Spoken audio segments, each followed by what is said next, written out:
कि जाति जनगणना से मुद्दा भटका दो, क्योंकि अगर जाति जनगणना इस देश में हुई रहती तो आंकड़ों पर बात होती ना, धारणाओं पर नहीं ना होती कि किसके खिलाफ कौन है, कौन विश्वविद्यालय में बैठा है, कौन जुडिशरी में है, कौन मीडिया में है, आंकड़े देश को पता नहीं। अब एक आखिरी बात कि इसकी हड़बड़ी इसलिए भी साबित होती है कि आपने इतना कमजोर नोटिफिकेशन जारी किया कि आपने न तो भेदभाव के प्रकार बताए, न तो कमेटी में कौन होगा उसकी शर्तें बताई, न तो उसके प्रोसीजर को पूरा बताया ताकि एक तबके को कंफ्यूजन या वो सड़क पे उतरे।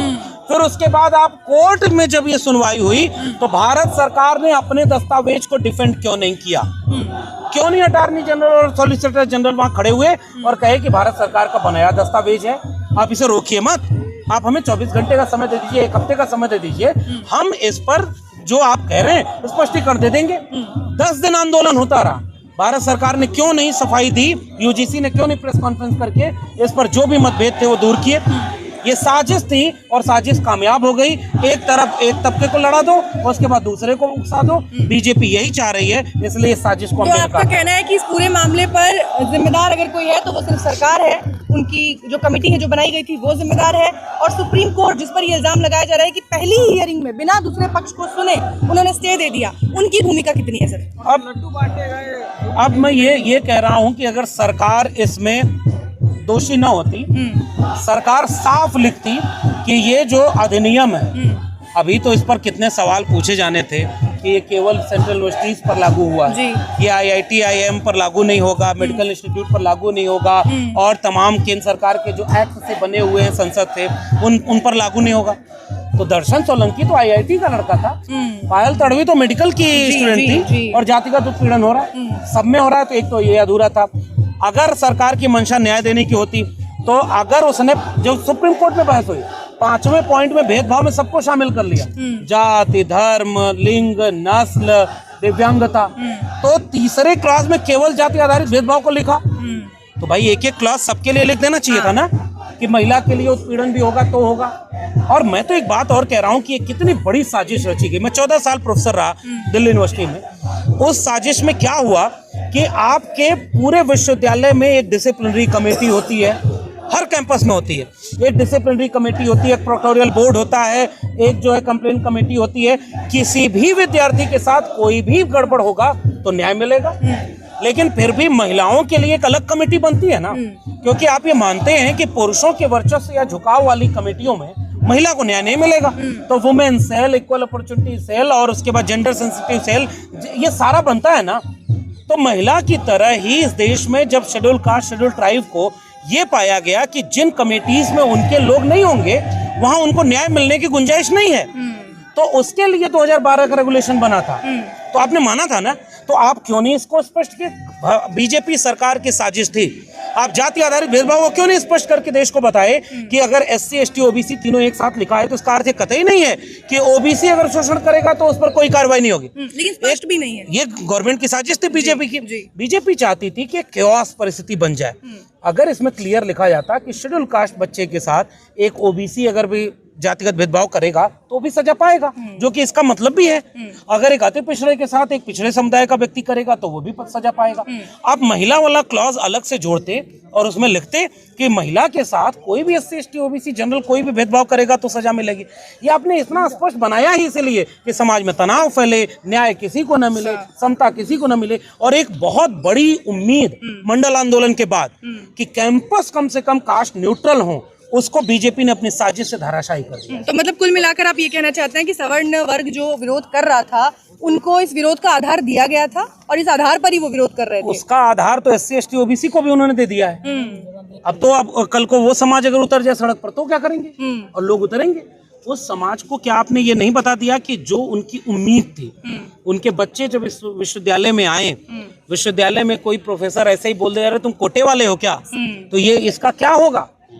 आरक्षण के ऊपर टिप्पणी, उसके जाति के ऊपर टिप्पणी, ये सब आपने इसमें लिखा ही नहीं। तो एक तरफ आप पहले जो ताकतवर समूह था उसने मीडिया में नैरेटिव बना दिया क्योंकि मीडिया में भी उनके लोग थे और ये भारत सरकार बताती है 121 लोगों में से मीडिया में एक भी दलित आदिवासी नहीं है, एक आध ओबीसी है।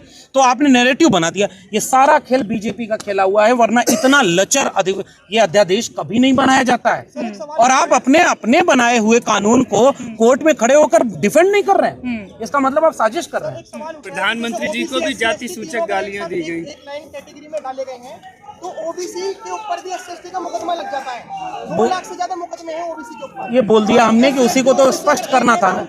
लेकिन इस पूरे मामले में सुप्रीम कोर्ट ने जो टिप्पणियां की है, सुप्रीम कोर्ट टिप्पणी करते करते अमेरिका पहुंच जाता है। वहां जाकर श्वेत अश्वेत का वो पुराना एग्जांपल देता है कि वहां बच्चे अलग अलग पढ़ते थे, अब वो चाहते हैं। हाथ जोड़ के चीफ जस्टिस कहते हैं कि ऐसा मत करिए भगवान के लिए कि हमारे बच्चों के हॉस्टल अलग अलग बनाने की आप मांग अब देखिए चीफ जस्टिस साहब पर मैं नहीं बोल सकता। मेरा नाम अगर निशिकांत दुबे होता तब मैं भले लिख लेता कि जो मैंने कहा वही कोर्ट ने कहा। मेरा नाम तो वो नहीं है, मैं तो अभी कुछ बोलूंगा तो कंडेम्ड ऑफ कोर्ट हो जाएगा। लेकिन मैं ये सवाल पूछना चाहता हूँ कि यही माननीय चीफ जस्टिस ऑफ इंडिया थे जी, जो उस समय उस बेंच में थे। बिल्कुल। और आपने कहा था कि अन्याय बढ़ रहा है, 2012 की कमेटी अच्छी नहीं है। तब आपको नहीं पता था कि भारत पीछे जा रहा है क्या आगे। रोहित वेमुला किसकी वजह से सांस्थानिक हत्या हुई, और आज भी देश के विश्वविद्यालयों में जो हो रहा है वो तो पढ़ता है। मैंने प्रोफेसर की डायरी लिख करके बाकायदे ये बात बताई है। मैंने वो किताब रोहित वेमुला को समर्पित की थी। एक अच्छी मंशा से न्याय होने की बात होती। जज साहब कह रहे हैं कि अमेरिका जैसा माहौल न बन जाए। जज साहब ये नहीं देख रहे कि यहाँ पर कितने तरह के जातिगत भेदभाव बढ़ते जा रहे हैं। चोटी कोई खींच ले रहा है, कोई जो है मुंह छरकने पर मार रहा है, कोई भी है। भारत सरकार आंकड़े देती है। उत्तर प्रदेश जैसे इसमें नंबर 1 है SC ST OBC पर अत्याचार में, महिलाओं पर अत्याचार में। तो जज साहब कहाँ की बात कर रहे थे? जज साहब कह रहे हैं अंतरजातीय विवाह होने लगे हैं। कैंपस हॉस्टल बनाने का प्रावधान कहाँ लिखा है इसमें बता दें। सवाल है इसमें कहाँ पर लिखा था कि हॉस्टल बनाने का प्रावधान। और एक बात मैं बता दूं पूरे बहुजन समाज से, जिस तर्क से कोर्ट में ये बात की गई कि कास्ट बेस्ड डिस्क्रिमिनेशन वाला क्लॉज आर्टिकल 14 आर्टिकल 15 का विरोध करता है, तो अगर ये रद्द हो गया न्यायपालिका में भी तो 2 महीने का समय है। सरकार देखना है क्या करेगी। कल को ये कह देंगे कि SC ST OBC को मिलने वाला आरक्षण भी तो भेदभाव पर है, क्योंकि जाति के आधार पर सवर्ण को आरक्षण नहीं मिलता। मंडल कमीशन की रिपोर्ट कहती है कि समानता केवल समान लोगों में हो सकती है। असमान लोगों के लिए समान नीति बनाना, असमानता को स्थिरता प्रदान करना है। तो जो लॉजिक इसमें दिए जा रहे हैं, आप कह रहे हैं अंतरजातीय विवाह हो रहा है, तो अभी अंतरजातीय विवाह में पिछले 1 साल में आप देख लीजिए कितनी जगह पे ऑनर किलिंग हो गई। जो सब कहाँ खड़े, 5% से भी ज्यादा अंतरजातीय सर, एक सवाल राजनेताओं से भी किया जाना चाहिए। सुप्रीम कोर्ट पर टिप्पणी तमाम लोग कर रहे हैं, लेकिन जो राजनेता ठेका लिए बैठे रहते हैं, बहुजन समाज का, PWD का, PDA का नारा दिया जाता है, इस तरीके के जो ठेकेदार बने बैठे रहते हैं, इस मामले पर उन्होंने क्यों चुप्पी साध ली है? और बड़ा ही सटल सा जवाब देकर वो निकल जाते हैं कि सुप्रीम कोर्ट ने जो किया हम उसका सम्मान करते हैं, उसका स्वागत करते हैं, भेदभाव तो हुआ है जनरल के साथ। एक बात मैं चिंतित ज्यादा बड़ा इससे हूँ कि राजनेता का क्या है। देखिए भाई, वो चुनाव लड़ने जाएगा, जनता उससे नाराज होगी, सबक सिखा देगी। वो जो हिंदू राष्ट्र बनाने वाले थे वो कहाँ है? कंधों से ऊंची कभी छाती नहीं होती, धर्म से ऊंची जाति नहीं होती।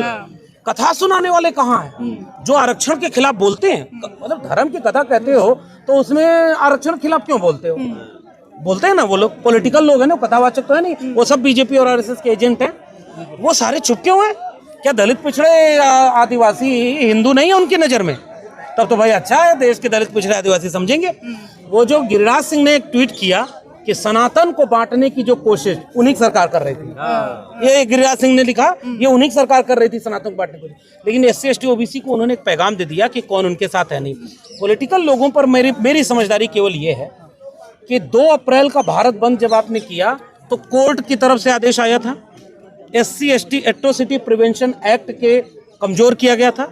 और देखिएगा ये अगर हो गया ना तो उसके बाद फिर अगला कोई पिटीशन डालेगा, SC ST एक्ट भी कमजोर कराएगा, फिर अगला कोई कराएगा, आरक्षण भी कमजोर कराएगा, क्योंकि सब तो भेदभाव पर है। अब तो आप उकसा रहे हैं समाज की। मैं नहीं उकसा रहा हूँ, मैं लॉजिक को आगे बढ़ा रहा हूँ। मैं तो एक पढ़ा लिखा आदमी हूँ। मैं कोई ये बात ऐसी नहीं करूंगा कि इस तरह की बात कोई हिंसा की बढ़ के। हम लोग संविधान को मानने वाले लोग। मैं क्या एक बात कह दूं कि 2 अप्रैल का भारत बंद जब हुआ तो पॉलिटिकल पार्टियों ने नहीं किया था, और बहुजन समाज उसे शान से कहता है कि हमारे समाज के ऊपर अन्याय अत्याचार हुआ तो हम सड़क पर उतरे। बाद में पॉलिटिकल पार्टियों ने साथ दिया, लेकिन उससे बहुजन समाज को यह भी सबक लेना चाहिए कि उन पर जिन पे मुकदमे हुए, जिन पर हमले हुए, उनको न्याय मिलने में कितनी परेशानी है। इसलिए कोई भी लड़ाई आप लड़ेंगे तो आप बहुत सजग रहिएगा। आप प्रधानमंत्री को जाति के नाम पर गाली देकर के बच जाएं, आप हिम्मत हो तो करके दिखा दीजिए। यही कार्यक्रम था। पुलिस एकदम आके खड़ी हो गई कि बंद करो, हटाओ ये सब। गोरखपुर में एक वहाँ का प्रेसिडेंट है, अमन यादव नाम है, निवर्तमान प्रेसिडेंट है, और कैंपस में उसने इसके समर्थन में कर दिया प्रोटेस्ट। बाहर निकला, पुलिस ने जो किया है वीडियो आप देख लीजिए। और 10 दिन तक देश के प्रधानमंत्री को जाति के नाम पर, बेचारे ओबीसी हैं, उनको तेली तेली कह करके अपमानित किया। मुझे बड़ा खराब लगा कि प्रधानमंत्री जी को आप ये कह रहे हो, प्रधानमंत्री जी को गाली दे रहे हो कब्र खोदने का। ये विदाई करने वाले थे जाति। लेकिन फिर भी सर एक एफआईआर नहीं हुई है। एक व्यक्ति पर टीवी डिबेट नहीं हुई, एक व्यक्ति पर पुलिस ने मुकदमा नहीं किया, एक व्यक्ति को पुलिस ने गाली देकर के पकड़ा नहीं। अभी अगर ये लोग बहुजन समाज के लोग अगर करेंगे प्रोटेस्ट तो सजग रहना, ये सारी यही पुलिस है, यही मीडिया है। और अभी इसको यही नहीं पता, टीवी चैनल पे बैठ करके वो सब कहते हैं कि ब्राह्मण या सवर्ण के साथ अगर भेदभाव होगा जाति के आधार पर। मैं जानना चाहता हूँ कैसे होता है और कौन करेगा, किसकी हिम्मत है। मतलब मैं तो कैंपस में हूँ। कह तो रहे हैं कि जो ये नारे दिए जाते हैं तिलक तराजू और तलवार इनको मारो, ये है तो सर अपमानित करने वाला, ब्राह्मणवाद की छाती पर। अब यही है इस देश की विडंबना क्या है जानते हैं, इस देश ने बहुत बौद्धिक बहसें क्लियर नहीं की। ब्राह्मणवाद का मतलब क्या है और उसमें अंतर है। फिर भी मैं बहुजन समाज से कहूंगा कि चलो ये ट्रैप है, इसको छोड़ देते हैं। मनुवाद, लेकिन याद रखना, अगर वो आज आपको ब्राह्मणवाद बोलने से रोक ले गए, फिर कल मनुवाद बोलने से भी रोकेंगे। वो कहेंगे कि मनु तो हमारे पूजनीय है, वो तो कथावाचक सब कहते हैं कि मनु तो हमारे पहले कानून के वो हैं।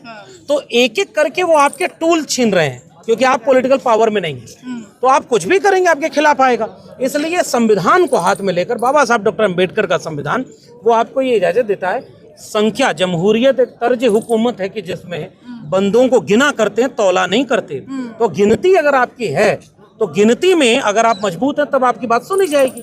और न्यायप्रिय तरीके से केवल सरकार से पूछिएगा कि जाति जनगणना वाले में कॉलम क्यों नहीं दिया, तुम जाति जनगणना इसीलिए नहीं करा रहे हो। मैंने पूरी किताब लिख करके उनका पोल खोला है।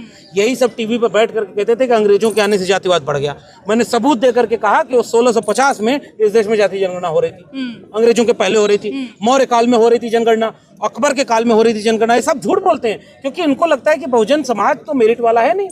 तो ये बीजेपी की साजिश है कि जाति जनगणना पर बात ना हो।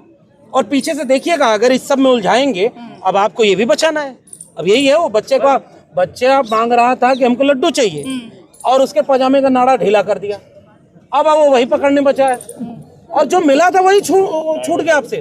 बीजेपी इतनी खतरनाक पार्टी है, एक तरफ वो हिंदू बनाने के नाम पर सबको एक करेगी, धर्म के नाम पर लड़ाएगी, फिर जाति के नाम पर लड़ाती। आप अगर एक बार देश को बताते कि इसमें ईडब्ल्यूएस था, तब कैसे ये सवर्ण विरोधी हो गए।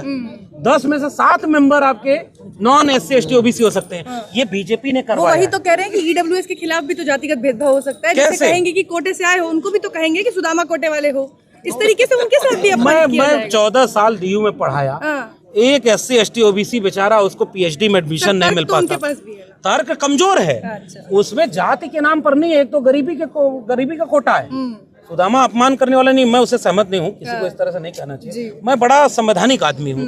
मैं केवल ये कह रहा हूँ कि जातिगत उत्पीड़न अलग चीज